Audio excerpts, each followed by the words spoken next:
Hi guys, welcome back to another book review. So today we're going to talk about Valentines Slave by Elizabeth Douitsis. I'm not quite sure how to say the last name. But anyways, this one's called Valentine's Slave. And I received this one as an ARC. And so I read it. And I'm going to give you my thoughts on it. So first I'm going to start with, I think this one should definitely, if you can, like I would pre-order it or just buy it and set it aside. I mean, it's great, but I think it would be fun for like Valentine's Day or like closer to Valentine's Day because it does kind of have a Valentine's Day theme. And so that kind of would be kind of cool to kind of have that go along with, you know, the holiday. But you do what you want. I'm just saying that I think it would be kind of cool to have it closer to Valentine's Day and have that theme kind of go with it. So before I start on talking about anything else, this one is smut. Period. Nothing else you can say. It is pure flippin' smut. It is heavy on the smut, light on the plot. Do not get me wrong, there is a plot, but it is heavy on the smut, light on the plot. It is a contemporary romance, and with that, that means you're going to have elements that go along with today. It is a have like darker stuff. I don't know if it's classified as a darker romance. I want to classify it as dark necessarily. I just would classify it as like smutty, and it is a BDSM smut. So if you're not comfortable with BDSM, then this one might not be for you. But if you are somebody who loves smut, who loves the BDSM in the smut, then for sure, I would check this one out because it probably is going to be right up your alley.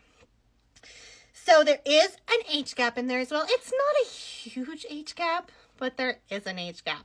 So again, if you are not comfortable with age gaps, you might want to pass one. But if you are somebody who loves age gaps and you loves the smut and loves the BDSM, then for sure, I would check this one out. It is not super long.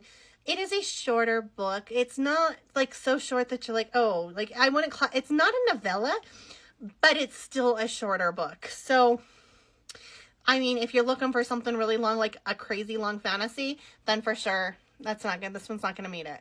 But if you're looking for something that's just a nice, super smut and like light on the plot, then for sure, I definitely would look at this one because it is really light on the plot and heavy on the smut. And like I said, spicy, smutty, pure BDSM. So let's talk a little bit about it besides the important things like that. And the fact that it goes at a steady pace. It does go at a steady pace. It only lasts about like a week's worth of time in the book. Like it's a short time period. But it does still move in that time period very quickly. So this one, like I said, it has to do with, I wouldn't necessarily, like, it's kind of like contractual romance, I guess a good way to put it. So this is going to be a contractual romance book. Again, if those are things that aren't make you uncomfortable, then I'm going to pass on this one. But if you like the contractual romances and whatnot from there, then I definitely check this one out. And that's going to be it on this one.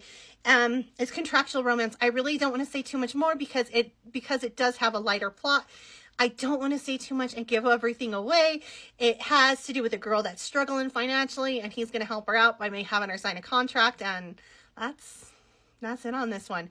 Like I said, it's not heavy on the plot, but the smut in it, oh my gosh, like, oh, constantly it's got something spicy going on, and it is hot. Like, if you are looking for something that's going to get you going and maybe let your partner appreciate that one, then yeah, this one is going to be one that does that. So if you are looking for that smut and light on the plot, heavy on the smut, you know, holiday themes, then check this one out because like I said, I really liked this one. I think you will too.